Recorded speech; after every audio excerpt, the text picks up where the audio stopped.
السلام علیکم ورحمۃ اللہ وبرکاتہ۔ یہ تقریر آپ دعوت قرآن و حدیث چینل سے سماعت فرما رہے ہیں۔ تمام جید اکابر علماء الحدیث کی تقریروں کا واحد چینل دعوت قرآن و حدیث، دعوت قرآن و حدیث۔ السلام علیکم ورحمۃ اللہ وبرکاتہ۔ بالله من شرور أنفسنا ومن سيئات أعمالنا، من يهده الله فلا مضل له ومن يضلل فلا هادي له. نشهد أن لا إله إلا الله ونشهد أن محمدا عبده ورسوله. أما بعد فإن خير الحديث كتاب الله وخير الهدي هدي محمد صلى الله عليه وسلم، وشر الأمور محدثاتها وكل محدثة بدعة وكل بدعة ضلالة وكل ضلالة في النار.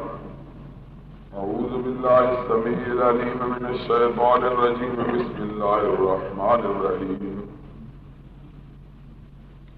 ما أرسلناك إلا كافة للناس بشيرا ونذيرا ولكن أكثر الناس لا يعلمون.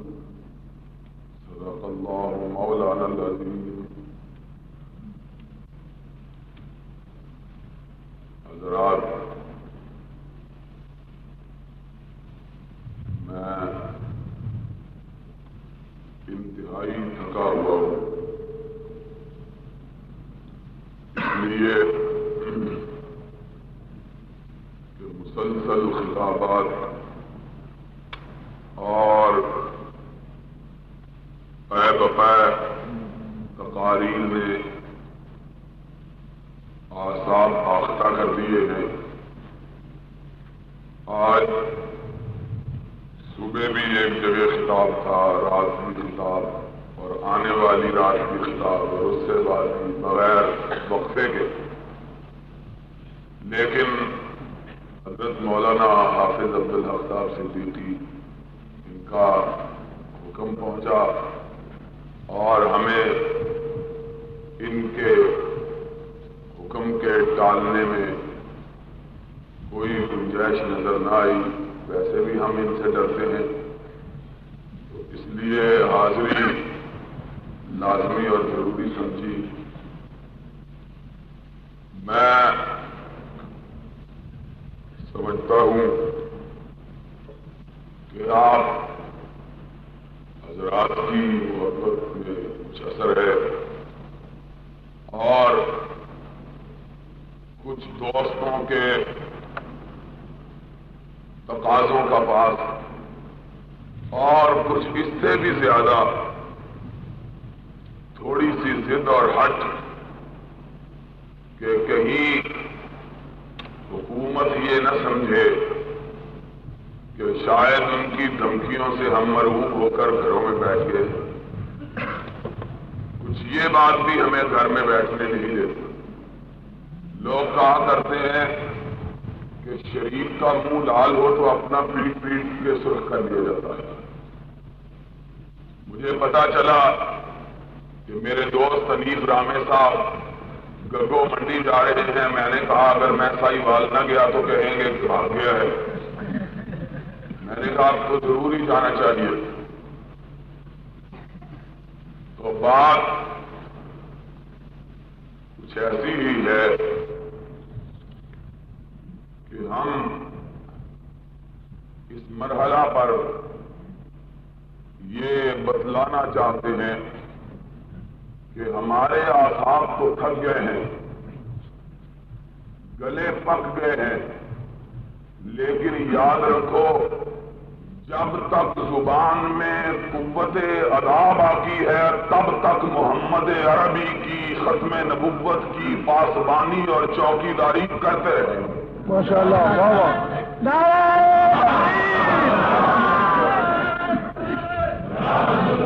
انشاءاللہ العزیز۔ اور تم پابندیاں لگا لو، اخبارات پہ سینسر بٹھا لو،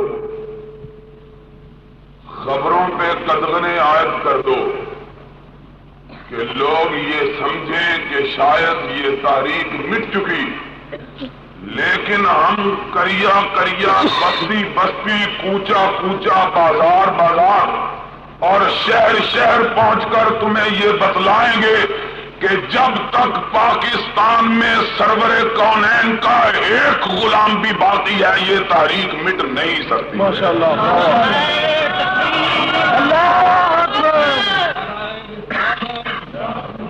اس لیے کہ یہ تحریک خالصتاً سرور کونین علیہ الصلوۃ والسلام کے ناموس کی حفاظت کے لیے چلائی گئی ہے۔ اور میرے بھائی نے ٹھیک بات کہی تھی، حافظ صاحب تو ویسے ہی اٹھ کے تقریر کر دی، ان کا خیال یہ تھا کہ اگر یہ مولوی زبیر پکڑا جائے گا تو کہیں مجھے بھی نہ پکڑ دیا جائے۔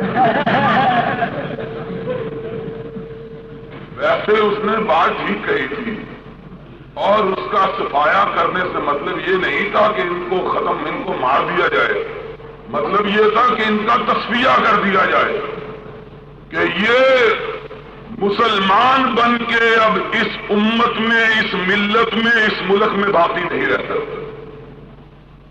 کتنی حیرانگی کی بات ہے، ہمیں سمجھ نہیں آتی، نہ مرزائیوں پر اور نہ حکومت کی پالیسی کی ہمیں کوئی سمجھ نہیں آتی، اس لیے کہ مرزائیوں کا اصرار بھی بے جا ہے کہ ہمیں غیر مسلم اقلیت قرار نہ دیا جائے۔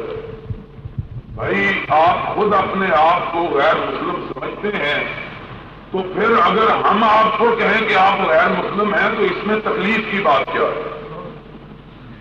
آپ جانتے ہیں کہ حضرت موسیٰ علیہ السلام اس کائنات میں تشریف لائے اور انہوں نے ایک امت تیار کی، اس امت کو کیا کہا گیا؟ یہودی یا موسوی۔ موسیٰ علیہ السلام کے بعد حضرت عیسیٰ تشریف لائے، پھر کیا ہوا؟ امت کا نام تبدیل ہوا کہ نہیں ہوا؟ کیا کہا گیا؟ عیسائی۔ سرور کونین تشریف لائے، پھر امت بنی تو کہا گیا محمدی یا مسلم۔ اور اگر غلام احمد تم نبی کہتے ہو، اس کا تذکرہ تو ہم بعد میں کریں گے کہ وہ تھا کیا، لیکن تم اسے نبی مانتے ہو تو اب اگر موسیٰ علیہ السلام کی قوم یہودی، عیسیٰ علیہ السلام کی عیسائی، سرور کونین کی مسلم، تو غلام احمد کی مسلم کیسے ہو سکتی؟ امت تو سیدھی بات ہے، جب نبی الگ ہے تو امت بھی الگ ہوگی۔ یا تو یہ کہو کہ نہیں نبی الگ نہیں ہے، تم کہتے ہو وہ نبی ہے، بھائی مرزائی یہ کہتے ہیں کہ نہیں ہے؟ اختلاف تو اسی بات پر ہے کہ وہ اپنا ایک الگ نبی تراش کر انہوں نے کھڑا کر دیا ہے۔ جب تمہارا نبی الگ ہے تو پھر امت کے نام کی تبدیلی سے کیا فرق پڑتا ہے؟ ہم نے کیا مطالبہ کیا ہے؟ یہ تو مطالبہ نہیں کیا کہ انہیں قتل کر دیا جائے، یہ تو نہیں کیا، اور ایمان کی بات ہے کرنا یہی چاہیے تھا، مطالبہ یہی ہونا چاہیے تھا کہ جو سرور کونین سے بغاوت کا ارتکاب کرتا ہے اسے اس ملک میں رہنے کا حق حاصل نہیں جو محمد کے نام پہ الاٹ ہوا، جائے اس ملک میں چلے جائے جو اس کے نبی کے نام پہ الاٹ ہوا۔ کرنا یہی چاہیے تھا، لیکن ہم نے نہیں کیا۔ کیوں نہیں کیا؟ اس کا سبب بھی جان لو، اس کا سبب یہ ہے کہ ہم حکومت کو اسلامی حکومت نہیں سمجھتے، ہم اس حکومت کو کہاں گئے ہیں آپ کے صدر صاحب؟ ہم اس حکومت کو اسلامی حکومت نہیں سمجھتے. اگر حکومت صدیق اکبر کی ہوتی تو ان کو اقلیت قرار دینے کا مطالبہ نہ کیا جاتا, کسی خالد ابن ولید کو ان کی سرکوبی کے لیے روانہ کیا جاتا.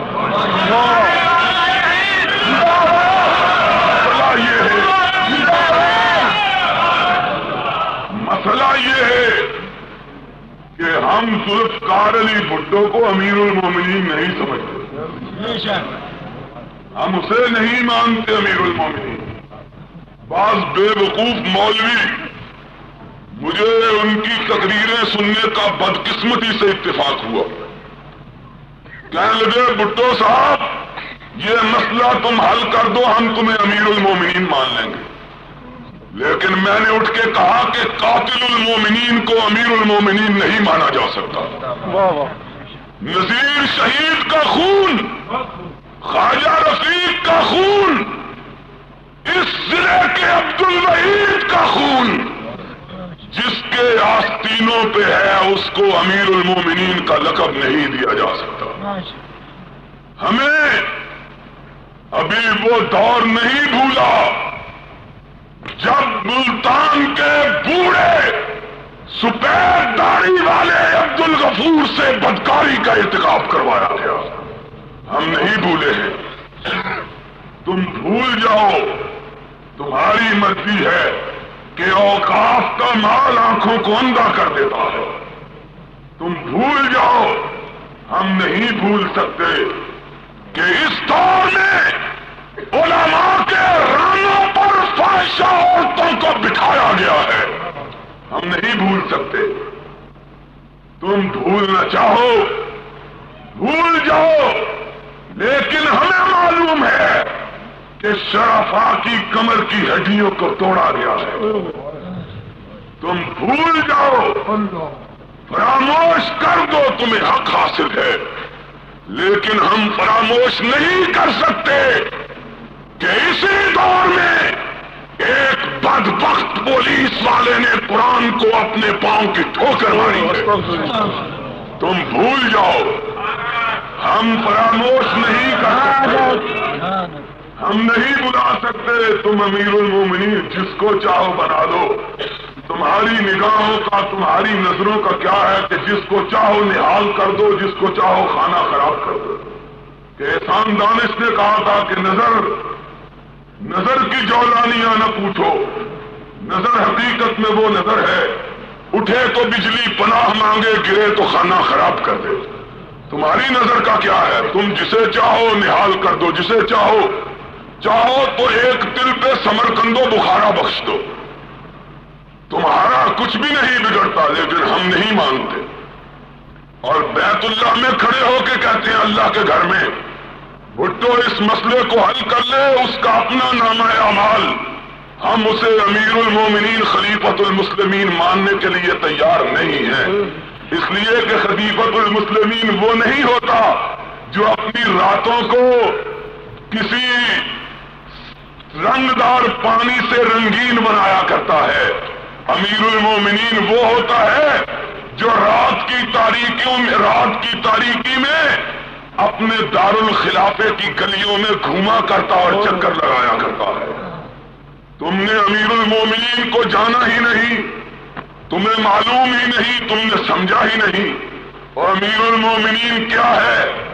تم کٹے ہوئے پتنگ کی طرح پورے ملک میں اڑتے پھرو اور کہو کہ لوگ کہیں گے کہ یہ بڑا ذہین, بڑا فتین, بڑا حسین اور بڑا زیرک, بڑا دانا, بڑا سمجھدار اور بڑا بہادر اور بڑا شجاع. ہم نہیں مانتے. کیوں کہ ہم نے تاریخ کے اوراق میں دیکھا ہے کہ رات کے پچھلے پہر ایک اجنبی اپنی بیوی کو لیے ہوئے مدینہ کے صحرا میں اترا. پریشانی کے آثار اس کی پیشانی پہ حویدا اور نمودار. پوچھا کیا ہوا؟ اجنبی ہوں, مسافر ہوں, غریب الوطن ہوں, غریب الدیار ہوں, کوئی مجھے نہیں جانتا, گھر بچہ ہونے والا ہے, کس سے سوال کرو؟ کہا بھائی مومنوں کے شہر میں مومن غریب الدیار نہیں ہوا کرتا، مسافر نہیں ہوا کرتا، اجنبی نہیں ہوتا۔ بات کیا ہے؟ ٹھہرو میں ابھی آتا ہوں۔ خاتون اول کے پاس آئے، یہ ہے خاتون اول کہ کانٹیننٹل میں تقریریں نہیں، خاتون اول یہ ہے فرمایا علی کی بیٹی ثواب کے لوٹنے کی جائے ہے، محمد کی نواسی علیہ الصلوۃ والسلام آؤ ثواب لوٹ لو۔ کیا بات ہے میرے آقا، ایک مسافر زچگی کا وقت پرسان حال کوئی نہیں اور امت کا بوجھ میرے کندھوں پہ، تیرے شوہر کے کندھوں پہ۔ قیامت کا دن رب نے سوال کر لیا تو تیرا شوہر کیا جواب دے گا؟ خاتون اول چلی، دایا گیری کے فرائض سر انجام دیے، بچے نے جنم لیا اور کہا امیر المومنین اپنے ساتھی کو خوشخبری سنائیے کہ اللہ نے اسے بیٹا عطا کیا۔ وہ امیر المومنین تو وہ ہے، وہ گھبرا گیا، لرز اٹھا، امیر المومنین آپ اور آپ کی خاتون، آپ کی بیگم اور میرے خیمے میں ایک مسافر کے خیمے میں۔ فرمایا ساتھی تمہارے بارے میں قیامت کے دن مجھ سے سوال ہونا تھا کہ محبوب خدا کے شہر میں تم اجنبی، کیسے ممکن ہے؟ اور یہ تو تم نے مجھ پہ کرم کیا کہ مجھے ثواب حاصل کرنے کا موقع فراہم کر دیا۔ وہ امیر المومنین تو یہ ہوتا ہے، ہم نہیں مانتے کسی کو امیر المومنین۔ اور ابھی یہ انیس رامے صاحب ہمارے بڑے دوست ہیں، اور پھر ہمیں مشرقی لوگ ہیں، یاد کرسی ایک لاکھ یہاں رکھ دو، مجھ سے تو کھڑا بھی نہیں ہوا جاتا ہے۔ حضرت آپ تشریف لے کرسی لے آتے، نہیں کرسی لے آتے۔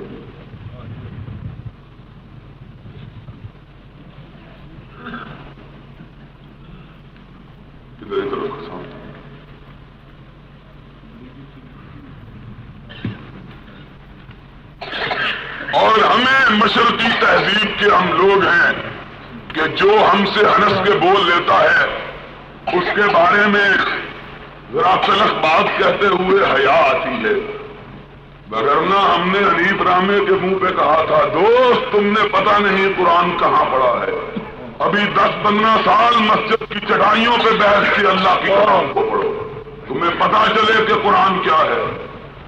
یہ کہتے ہیں، ابھی مولانا بھی کہہ رہے تھے اور بڑی خوشی سے یہ ہضم کر گئے، پتہ نہیں ان کی مجلس عمل کی کوئی نئی پالیسی ہوگی، ہماری تو یہ پالیسی نہیں۔ امن و امان، امن و امان، و امن یک طرفہ نہیں ہوتا۔ اگر تم امن و امان کو درہم برہم کرو گے ملک کو آگ لگے گی، اور پھر جب لگ گئی تو کائنات کی کوئی طاقت اسے بجھا نہیں سکے گی۔ یاد رکھو، تم علماء پہ تشدد کر کے، علماء پہ مقدمے قائم کر کے ان کو ڈرانا اور ان کو دھمکانا چاہتے ہو، ممبروں محراب کے وارثوں نے گردن کو کٹانا سیکھا ہے، گردن کو جھکانا نہیں سیکھا۔ اور جو جھکا دیا کرتے ہیں، اور جو جھکا دیا کرتے ہیں، اور جو جھکا دیا کرتے ہیں، ہم انہیں مسند و محراب کا وارث نہیں سمجھتے، ہم سمجھتے ہیں کہ انہوں نے محمد عربی سے خیانت کی اور محمد عربی سے خیانت کرنے والا اس کے ممبر پہ بیٹھنے کی اسے اجازت ہوا ہے۔ لاہور میں ایک مولوی نے بیان دیا، لوگوں نے گریبان پکڑ کے ممبر سے نیچے اتارا کہ محمد سے بغاوت کرو اور محمد کے ممبر پہ بیٹھو۔ یہ کیسے ممکن ہے کہ آپ ہیں دعوت و ارشاد کی مسند کے امین اور آپ نے نام رسالت پہ کمائی کی ہے اور آپ نے چادر زہرا کا سہارا لے کر ابو سفیان کے پوتے کی گدائی کی ہے، تم کیسے کرو گے؟ ہم نہیں تمہیں مانتے، نیچے اترو۔ اور ایک ابو الکلام ہے، ایک ابو الکلام نے پنڈی میں بیان دیا، پڑھا ہے نا اس کا بیان کہ بائی کاٹ نہ کرو۔ کون کہتا ہے اس دور کا ابو الکلام؟ فیض الحسن شاہ، یہ ابو الکلام۔ ہمارے دوست آغا شورش کشمیری نے ایک نظم لکھی تھی اس پہ کہ ایک یہ ابوالکلام اور ایک وہ ابوالکلام، کہ ایک یہ ابوالکلام ہے ایک وہ ابوالکلام، وہ شاہ سوار علم تھا یہ خنگ بدلگام، اور اس کی نگاہ سادہ مریدوں کی جیب پر، اس کی نگاہ سادہ مریدوں کی جیب پر، اور اس کی نظر میں دولت دنیا دو حرام، اس کی زبان لطائف ارزاں سے بہریاب، اور اس کی زبان کا مشرق و مغرب میں احترام، اور المرتضی جانتے ہو نا بھٹو صاحب کی قیامگاہ کا نام ہے المرتضی، اس نے کہا کہ المرتضی کی حلقہ بگوشی پہ اس کو فخر، اور وہ اس صدی میں ملت اسلام کا امام، اور مرتے ہیں آپ زہرا جبینوں کی چال پر، اور کرتے ہیں وعدہ ہائے شبینہ کا اہتمام، اور اس حادثے پہ اس کے سوا اور کیا کہوں، اللہ رے مینڈکی کو بھی ہونے لگا زکام، اس مینڈکی کو بھی زکام ہو گیا، کہنے لگا بائی کاٹ نہ کرو، لاہور میں آیا خبریں تو چھپتی نہیں ہیں اخبارات میں، تمہیں خبریں بھی سنا کے چلے جائے گا۔ اب صاحب لاہور میں آیا حمام والی مسجد میں، اب بیٹھ کے کہنے لگا پتہ ہے نا الحمدللہ الحمدللہ نحمدہ ونستعینہ، اللہ نے کہا نیچے اترو، غدار کے بیٹے تم کس کے لیے لڑتے ہو؟ بھٹو کے لیے؟ ہاں، اور ایک دوست نے مجھے بتلایا اس نے کیا کہا، اس نے کہا ہم تو تیرے نانے کے لیے لڑتے ہیں اور تو ذوالفقار علی بھٹو کے لیے لڑتا ہے، شرم کرو، اپنے آپ کو سید کہلاتے ہو کہ ہم تو تیرے نانے کے لیے لڑے اور تو غلام احمد قادیانی کے لیے لڑے، اور تیری حیا کو کیا ہوا کہ تیری ماں کو اور پورے کائنات کے مومنوں کی ماں کو، سیدۃ نساء اہل الجنہ کو، فاطمہ الزہرا کو، اور اس فاطمہ کو جس نے مرتے ہوئے وصیت کی کہ مجھے دفن کرو تو رات کی تاریکی میں کرو۔ شوہر نے پوچھا بی بی کیا بات ہے؟ فرمایا میں نہیں چاہتی کہ آسمان بھی میری مری ہوئی کا چہرہ دے، مجھے میرے بابا نے پردے کا حکم دیا، میں مر کے بھی اپنا چہرہ غیر محرموں کو نہیں دکھانا چاہتی، رات کی تاریکی میں میری ناش کو اٹھاؤ۔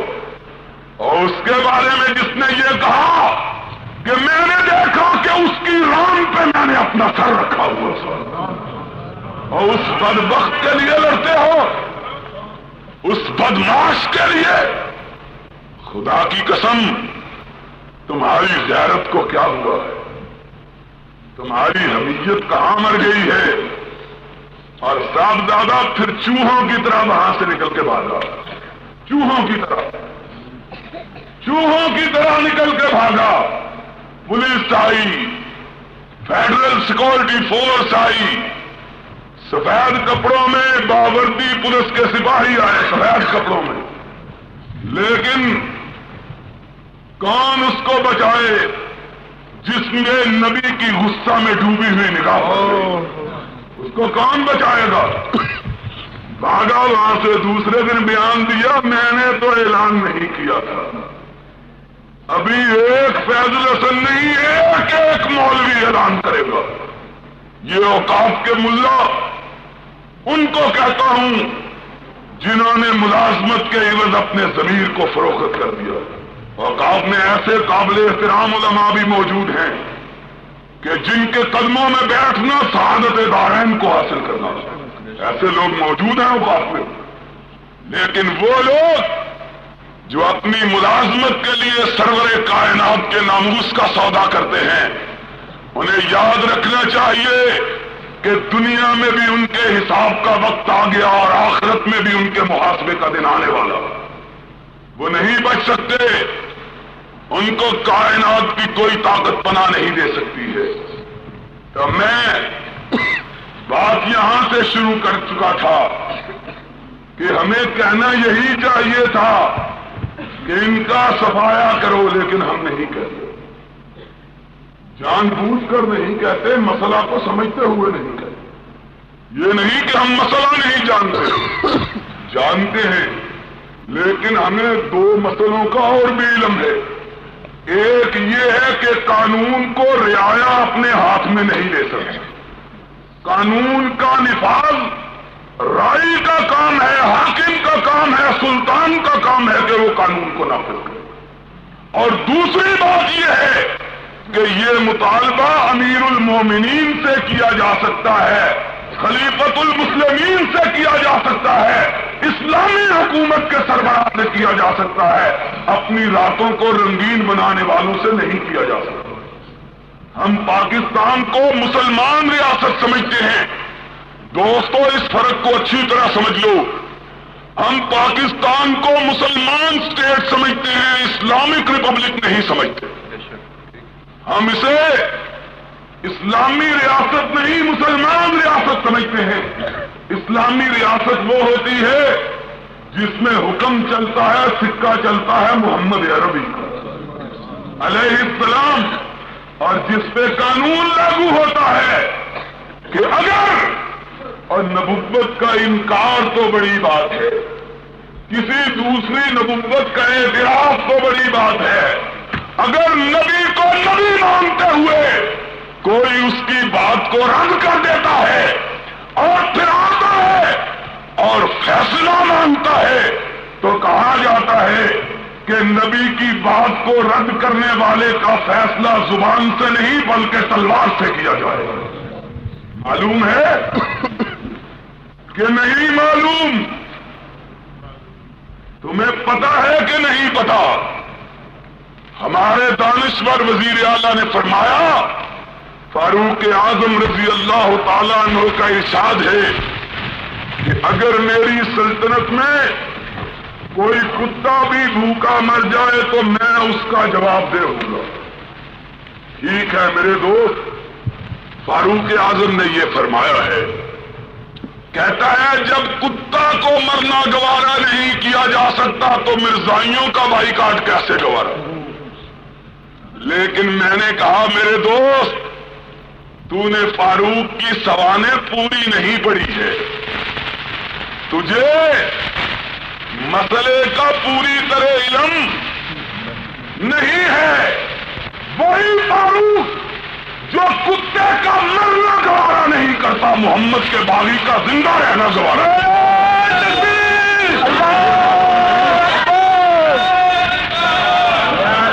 تمہیں یہ بھی معلوم ہونا چاہیے کہ یہ بھی اسی فاروق کا فعل ہے کہ آئے دو آدمی پوچھئے مولانا سے پوچھئے، کیوں جی حافظ صاحب ہے کہ نہیں حدیث میں؟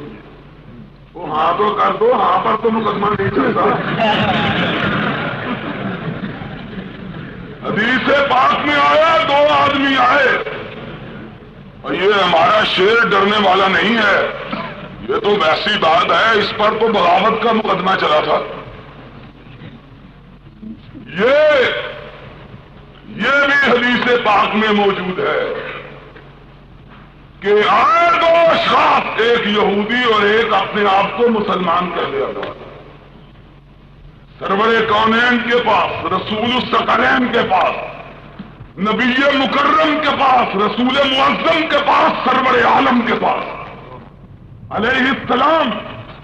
آقا جھگڑا ہو گیا ہے، فیصلہ کر دیجیے. فیصلہ کیا یہودی کے حق میں. یہاں انصاف کا سکہ چلتا ہے، پیپلز پارٹی کا قانون نہیں چلتا. کہ دیکھا جاتا ہے کہ آنے والا پیپل پارٹی کا ہے کہ نہیں ہے. فیصلہ پیپل پارٹی کو دیکھ کے کیا جاتا ہے، وہاں رب ذوالجلال کے قانون کو دیکھ کے کیا جاتا ہے. یہ نہیں دیکھا کہ یہودی کون اور مسلمان کون. یہودی کے حق میں فیصلہ دیا، فیصلہ ہوا، باہر نکلے. مسلمان کہنے لگا یار بات یہ ہے کہ عمر بہت بڑے فیصلہ کرنے والے ہیں، ان کے پاس چلتے ہیں، جو فیصلہ وہ فرما دیں گے مجھے منظور ہو. اس نے کہا عجب بات ہے کہ تمہارے نبی نے فیصلہ کیا؟ نہیں، فاروق تو ویسے ہی فاروق، الفارق بین الحق والباطل، حق و باطل کے درمیان خط امتیاز کھینچنے والا.